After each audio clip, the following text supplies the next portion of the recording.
Thank you.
Did it work now? Should I give it a scan? We'll just kind of sit here and chatter.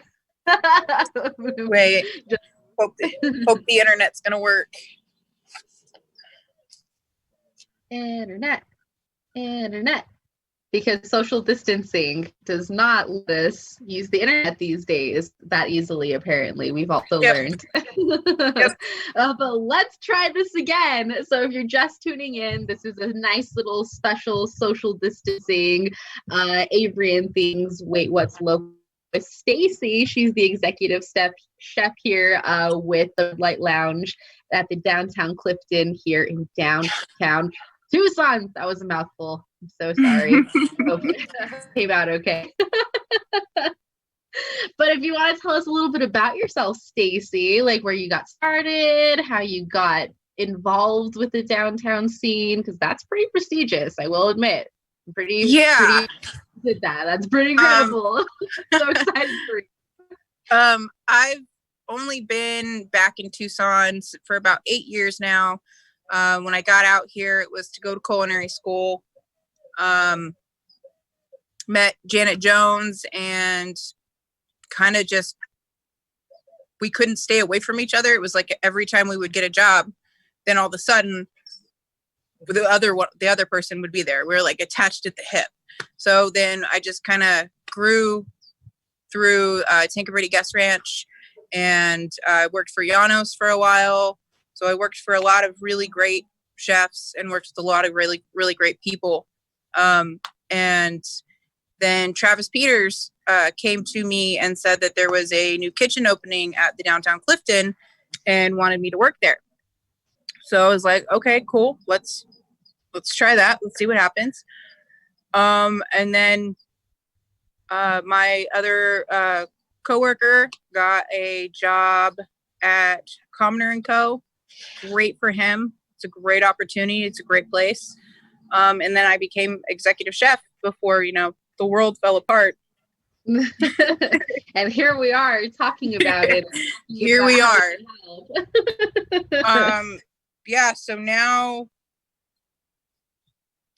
I just keep cooking is really all I know how to do at this point. And you guys are at least still open at this point, though. Yes, we are still open. We are still doing to go, take out. And is that on a daily basis? Because you're not working today.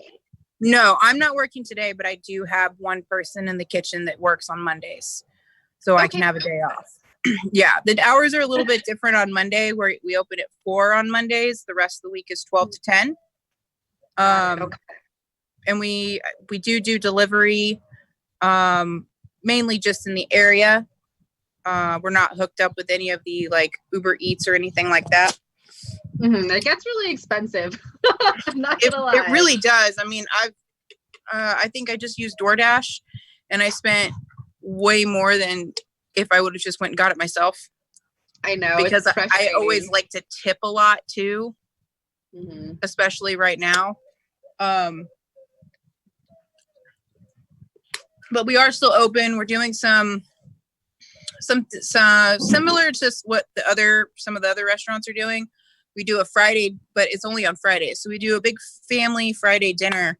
And then it usually lasts people a couple of days, depending on, I mean, I'd eat the whole meal by myself in one sitting, but the people that it's usually kind of ended. We need a lot of stress relief. Stress eating, I'm good at. I think we all are right now. We're just sitting at home in front of the TV. I can only imagine what the poor gym junkies are doing right now. Like out in the yard, very creative. Yeah, seriously, doing all doors, as many lifting crazy things that you can think of.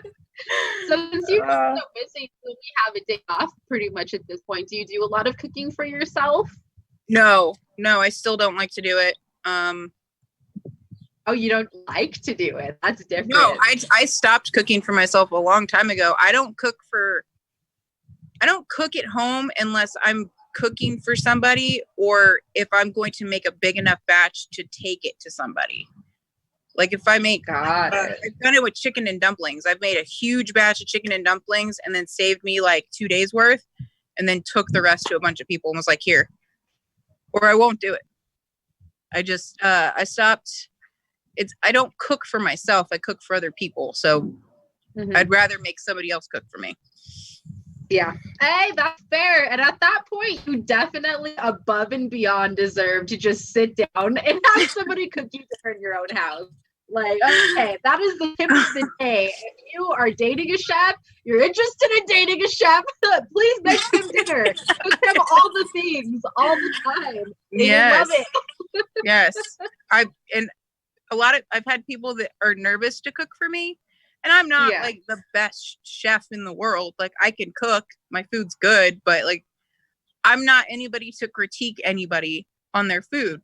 So I'll have people go, I don't really want to cook for you because you're going to criticize me. I'm like, I don't want to cook for myself. I don't care what you make me, as long as I don't have to do it. And food is more soulful than what people think it is. It's like, you can cook and make something delicious, and that's all you need to make somebody happy. Oh my gosh. Do you know how much you can learn? Oh yeah. Do you know how much you can learn about a person going to eat a meal with them? I can't even. Yeah. It says so much about your personality and like just the things that you like and you enjoy. Like I can't imagine the breakdown that you know it as, but on this end of it, I can only imagine. Imagine this. You go on a date with somebody, you go to a really nice restaurant and they order chicken strips and french fries. Yeah, that'd be like, so you're not like creative. I'm disappointed. You're gonna look at them and you're gonna be like, wow, you're either a really picky eater or a really boring person. This isn't gonna work. Well, to be fair, I'm very like my boyfriend makes fun of me a lot because I like a lot of plain flavored things. Like my favorite chips are just regular Lay's, no flavor, just salted, just regular chips. I don't like barbecue sauce on things. I don't like steak. I like very just salt and pepper things on some things. Not all things, just some things. So there's some things that's all you should put on them. Yeah. Like sometimes the best steak you can have is just salt and pepper. Yeah. Man, I guess that's what you're looking for.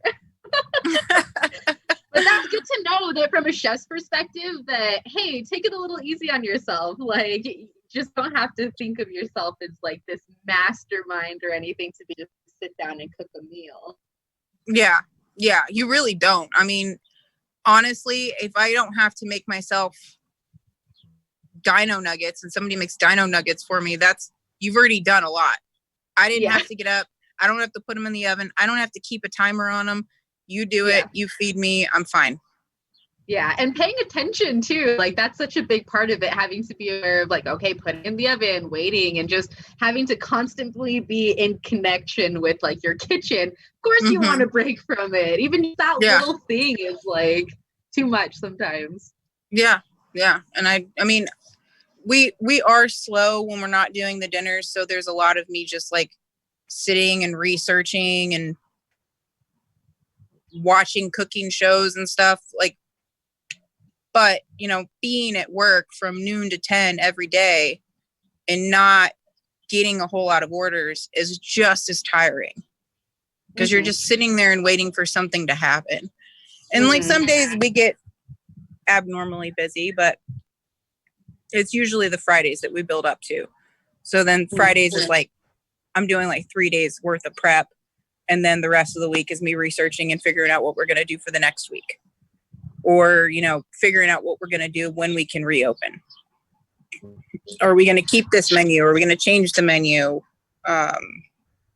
Is it make sense? Is it cost worthy to not change it? Or is it too expensive that we should change it? Like, yeah. That is a lot of stuff to be thinking about and balancing in your head, and a lot of what goes to run a restaurant that people probably don't even think of on a day-to-day basis is that constant research and keeping up with it and trends and figuring out, do you have an audience, you know, to carry? And that's the big bit too that you really have to understand, is you are being to that audience, and that shows in your numbers so much. Oh yeah.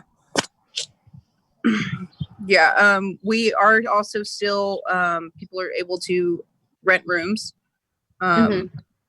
Rooms are still available because there are people that are still traveling for essential work. We still have people that are staying with us who are looking for houses out here because they wanted to move out here. So there's still some business, but most of our business was probably what most hotels are, and that's waiting on conventions and bigger concerts things to happen. Yeah, meetings and stuff to happen again. So I know there was definitely a lot of confusion too. I mean, I guess even more so 3 weeks ago, just because a lot of people feel like, oh, well, if I'm still going to these businesses, is that hurting people because it's making think that, oh, well, we have to stay open then because you're still wanting us to, like, we have to keep people employed and this and that. And I think there is a lot of confusion in, should we or should we not help? So from your standpoint, what would help your business? What types of are you looking for from your communities? A lot of good for yourself or other businesses that you've seen downtown. Yeah. A lot of the other restaurants are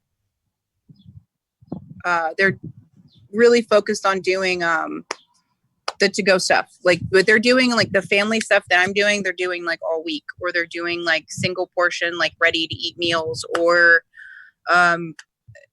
they're selling prepped dinners that you just have to put together and finish cooking, like, which is nice because a lot of people that weren't cooking before, more people are cooking now. Yeah, for people with more kids, because kids are home. What are you supposed to do with your kids like 24/7 for some of these parents that have work and so many other things to do and balance? It'd be nice to, during dinner time, to be able to, hey, do together, you know, outside of this stress and things, and cook together. And for you, for being and everything too, that'd be kind of nice to see people doing. Yeah, and I've noticed that a lot of bartenders that I know and people that I follow that probably don't even know who I am, they're doing they'll like do a little cooking show, a little live cooking show, or a little cocktail, like how to make cocktails, or stuff like that. So they're still involved with the people, and people don't feel, I guess, lonely. Like, it's, you still get to see the people that you're normally used to seeing. I know. And then we do what is also great, other than these meals that they're preparing that you can finish at home. There's a lot of people that are doing meals for people in the industry who've lost their jobs. So free meals. I've seen a lot of that. And it's fantastic, and that's awesome. I mean, I wish that I could do it, but it's a struggle on its own. But it's just, it's really fantastic to see the culinary community pulling together the way they are and being so supportive of each other's businesses. And, you know, being concerned about everybody. They're not just, this isn't I'm only worried about myself situation. This is, we are all in this together, 110%. Yeah, that's a big thing that I really appreciated too. As soon as this happening, everybody just kind of got together and was like, what resources do we have? What can we realistically do together? What makes sense for us not being able to be open to reach our people? And it wasn't like you said, a selfish thing. It was, this is working. Let's try and figure this out together. And I've seen so many people from different businesses just consistently support other businesses and sharing it and talking about it. And it's been really great to see that community come together a lot. And it's been very empowering, I guess, at the very least. Oh yeah. It's a beautiful thing. It reminds me that not everybody sucks. Yeah. Everybody that knows me knows that I already think that way. It's not a surprise, but yeah, it's a really good feeling to see how many,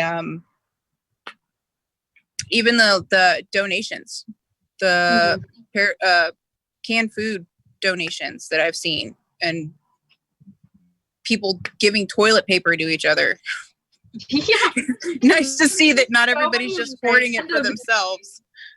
Yeah, it's not all the bad things that you see, and that's your community, and the culinary community definitely very big powerhouse, I think, for the Tucson community right now, and has been a very big leader in uniting a lot of that stuff. So I, for one, definitely appreciate it, and watching from the outside, it's been very, very crazy to see, but very, very cool that you guys have been able to come together so much.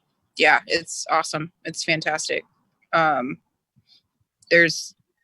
I know a lot of really great people in this industry, and I'm so glad that I moved here, because I wouldn't have gotten this anywhere else. Well, I wouldn't have gotten this in Oklahoma. No, not where you were previously, probably not. And that's such for Tucson, in comparison to a lot of places, you know, it's hard not to get compared to Phoenix and things like that, but where other places lack, we have the local thing. We have the local support, and that want for that local, and that drive for it. And there's so many people fighting to keep that here, and that gem and that heart going. And I'm all for it. Let's keep it going. The other really great thing that I love to see now is, because people are being restricted to their homes, like more people are gardening. Yeah. More people are in their yards. People are now, like, I'm already talking to other people. I'm starting a garden, and I'm talking to other people that are doing gardening, and then we're going to trade vegetables and fruit. I love it. I've been talking about this. Fantastic. It is. Local markets should be more of a prevalence, more of a push. Yeah. And we've seen, you know, what happens when big market chains are affected, like Walmart and things. It's like, hey, like, we can do a lot on a local level that helps each other and supports each other, and can be like, yeah, there's no reason why everybody shouldn't have a garden, you know, or at least some kind of access to it, even if it's herbs or just a little bit of the know-how. And that's crazy to see. I wasn't expecting so many people to get involved with gardening, and even like just local markets and things. I did a plant swap as well. So to hear that you're doing stuff like vegetable swaps and stuff like that, that is so cool to see. Yeah, it's fantastic, because that means if I'm not growing tomatoes, and I'm growing something that I have the space to grow, and somebody isn't, and that's all they can do is like the tomatoes, because you could put them in an upside down planter in a tiny little apartment or something, then I go, okay, well, here's some squash, give me some tomatoes. I don't have to have a giant garden. I can just grow what I can grow, and then trade with other people and what they could grow. Yeah, I've been making the joke that, right? I've been making the joke that everybody is so excited about Animal Crossing right now. And I'm like, hey, you're doing it in the game. Like, we can do it in real life too. I keep getting ads for that. And I'm like, no, I'll just go do it for real, because I can't eat virtual fruit. Yeah. I mean, not even the game. Like, if you want to do the game too, it's like, oh, but like, we can also do that though. Like, that's good practice in real life. You're training yourself before you go out to the garden. Yeah, that would be so cute. And I love that people are getting creative again and doing some of those homey things. Because I'm very fashion, like a little old school in the sense. I love cooking at home. I do that and stuff normally, I guess. But for you, for coming from a chef, what advice would you give somebody who's just starting off cooking and just kind of get home and just trying to figure out what to do on a consistent basis? Research everything. I mean, I used to sit and watch cooking shows, and when I didn't know what an ingredient was, I would stop the show and research what it was, how to use it, how to clean it, whatever. So a lot of ingredients that I've seen other people use that I've never used before, like going to Knife Fight and the people pulling an ingredient that I know how to use it, but I've never used it personally. And I can go, I know what to do with that. Let's see if you know what to do with that. Go. That's exciting. I can't even believe how that felt. Yeah, it's but research is the number one thing that I would suggest. Research, and don't think that you're going to walk into a kitchen and you're going to be the best chef that the kitchen's ever seen, because you're going to get laughed out the front door. Yeah. And also, don't think that you're going to be the worst either. No. If you're trying and you're learning and you're not cocky about it, you'll be fine. Mm-hmm. And because if somebody comes into my kitchen and they want to learn, I'm more than happy to teach you. I would probably never be able to teach like a class, but I can teach an individual person. I'm working with my guy right now who just started. He started with me as a prep cook, and in order for me to have a day off, he's now going to start working the line, which means I'm going to start teaching him how to cook. Wow. And so every time we do Friday dinner, I pick something that he doesn't know, and then I walk him through it. Like, he learned how to do rolls last week. Yeah, but so don't hands-on too, right? Yeah, actually practicing and figuring it out and seeing what's done. Yeah, and then I think so. I had actually messed up a batch of dough, and then he messed up a batch of dough. So I knew from my mistake what he had done. Mm-hmm. Or no, I couldn't figure out how mine went wrong, but then he realized that he didn't put enough butter into his dough, and it looked the same as mine. So he actually, by him realizing his mistake, I figured out what my mistake was. What happened? So I'm still learning from other people too. Like, yeah, I don't know especially for something like cooking. How could I like constant working? Oh, it's never ending. Yeah, like there's even always just being at a different elevation. You know, like how weird is that? Yep, and I've done that before too, and that was it's difficult because I would go and I would cook up on Mount Lemon, and then I would come back down and cook. And it was like, this took so much longer up on the mountain. What the hell? They're like, well, it's the elevation, so you have to start everything sooner. I'm like, Jesus Christ. Okay, well, now I can add that to the list of things I know. But yeah. Baking is such another one too. And we were talking before this, we saw it as well, and we were drooling on it, but what it is, because I don't know what it is. Their Facebook page, nice little picture you can see. It's this beautiful pastry with some nice little filling in it. It's called a galette. So it's basically it's a pie. It's just not in a pie tin. So it's fruit filling encased in dough. Mm-hmm. But we're actually probably going to start selling them because they're relatively less complicated than making a pie, because you don't have to do like the lattice and everything on it. So we'll probably actually start selling those. I think we're selling them for $20 each. And then it's like a day's notice. So I've had people order them for birthdays already. Mm-hmm. Birthdays, and for right now, everyone's on lockdown. I'm sure that would be so special for somebody. Oh, everybody still needs a cake or a pie. Something to celebrate with. Yeah, and those are actually. So the reason I chose that was because it's relatively hard to fuck up. Excuse my language. Which is nice. And you can do all kinds of different ones. You could pretty much do almost anything. Like, I'm going to start playing with it and seeing what other ones I could make out of it. But yeah, they'll be available if anybody's interested. Always interested. And if you're just joining us, we're Stacy. Her wonderful restaurant is down here in Tucson, downtown. It's a Clifton Hotel. So if you want to stay, enjoy a little weekend, go eat lots of food at her restaurant, that'd be good too. And you better stay tuned, because by the end of it, I'm going to give you some info on how you can $5 to have some food at Stacy's restaurant via Wait What Media Group. So be so stoked. You check out the Red Light Lounge on Facebook. Stacy on Instagram as well, right? Mm-hmm. Yeah. Google, Yelp, all that kinds of good stuff. So she's going to be there all over the place for you to find. Definitely stop by her restaurant in general. Be doing, like she said, Friday dinners right now. They're going to be open in general for takeouters. Find all of their stuff online. Stacy, how are you ordering online right now? I tried to do it the other day and I was kind of confused on how it works too, but I might have been looking at the wrong thing.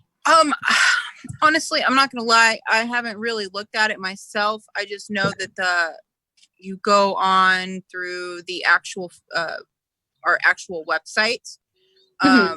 And then I think they fixed it, but we were having an issue with the Friday dinner orders. It would say that you couldn't order it until Friday, but basically you just bypass it and put it in anyways, and it just prints off a ticket that we put to the side. But I know I haven't looked at it, but I'll have to look at it now in case I get any more questions on that. Cool. It's supposed to be relatively easy. Yeah, I honestly, I think I tried to do it a couple weeks ago, but I can't remember. It honestly, internet connection was being kind of funky this past couple weeks, so it honestly could have just been that. But that's good to know then. So relatively even, going to look at it just double, but check out their website. You can order dinner just in general, and hopefully we'll see those beautiful pie not pies. Really bad.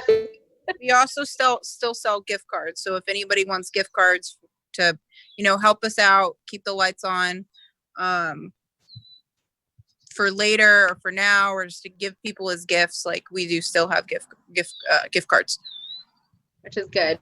Support, it doesn't hurt. You're gonna do it anyway to look at a restaurant that's local, whether it's Stacy's or somewhere in your area, just in Tucson or wherever you happen to be. If you're watching this right now, Stacy, is there any other that you can think of that would help?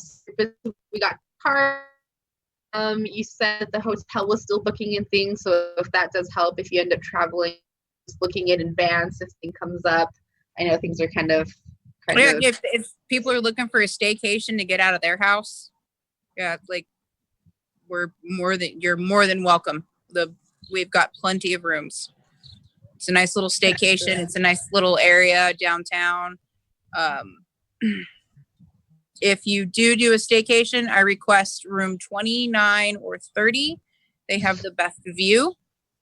But yeah, it's going to be sold out for a year. They'll be like, we don't understand why all these people are only using 2 rooms.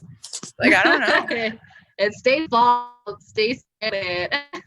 And Stacy actually has some interesting background with us here at Wait What Media Group. So we all kind of have origins from the Art Institute here in Tucson. That's how Stacy and I got to know her originally. And then after we left, we ran into each other at concerts like once every 3 years. That's happened twice, hasn't it? Yeah, it has. I think it's happened like 3 times already at this point. You wouldn't be surprised. I think it happened at the Rock. It happened at the Rock. I want to say twice, and then it happened recently at one night. Yeah, it's great though. Because I can't wait to go back. I think you're the only person that I still talk to who wasn't in the culinary program. I get that a lot, and the rest of the Wait What Media Group, I know the film department, film majors. So yeah, and I was graphic design. I don't even remember what class we had together. I know I had them in photography. It was English. It was English. We had 2 classes, but one of them was English. One of them was English. I don't remember English, and then I can't remember the other one. It was a downstairs one though. But yeah, that's how we reach each other. So I love it. There's been a lot of creative people from all branches of the Art Institute, as well as how that Like, yeah, it's always good to come across people that I know that are still doing well, even after the fiascos of that school. And also like working in their field. So congratulations to you on that as well, because you have grinded and worked at where you are, and you don't agree, and that's all a hard thing to do. Yeah, you don't just walk out of culinary school and become an executive chef anywhere. Nope, not at if all. If you do, then you probably shouldn't have went to culinary school. Yeah, or you want to work in a restaurant, maybe? I don't know. I guess that's also a thing. And what did you say your Friday dinner is going to be? Oh, fried chicken! Fried chicken's on the menu. Yep. I think I'm going to do fried chicken, mashed potatoes, white gravy, then probably a salad or something, because you need that. I don't want to kill you with the food. A little green to soak it up. Yeah, and then we'll pick some dessert, possibly cookies again or something. But if anybody has suggestions for desserts, let me know. Whatever entices you to come buy it. Yeah, no. I like that you not only do the family meal, but you have like the 2-person meals too. Yeah, 2 people, a single and the wine deal. Perfect. Yeah. So about that life. That is great. You can get you a bottle of wine. Alcohol too. Yeah, that's another thing. You offer alcohol, which is nice. So yeah, can't go out on your weekends. Go get food. Go get drinks from Stacy. It'll be great. Yep.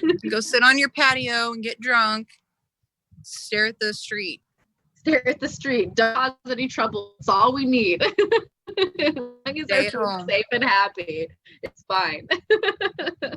Well, Stacy, thank you so much for doing this. I'm sorry things are kind of crazy and tough right now, but hopefully we can help out a little bit, and super happy to get somebody that $50 gift card. So what we're going to do is, if you have watched this interview or have not watched this interview, that's totally fine. You have a chance to watch it. We're going to go ahead and give you a chance to comment, like, tag, anything you want to do to let us know that you saw this. Go ahead and do that. We'll be giving somebody to give away that $50 gift card on Friday, in case you end up wanting to have a meal from Stacy. So perfect. Sounds like a pretty solid date night for anybody who wants to, take your now without actually. Now that'll get you lots of food, dessert, and drinks. I'm not lying, it's pretty tempting. Make sure you help us get some nice little spotlight, some love over to Stacy and all the good folks over at the Red Light Lounge down here at the hotel. And that's going to help us do that today. Again, you're going to like, share, comment, go ahead and find them on Facebook, Instagram, hit up their website, all that good stuff. And when this craziness is over, go fill all the tables so we can hang out together, because we all need it. But that is it for us. So thank you again for watching another Wait What's Local edition with Avery and Things. We'll have another one with After the Comm coming up Saturday. Fantastic. Thanks for having me. Thanks. Let's see. Cool. Ends, I think, soon.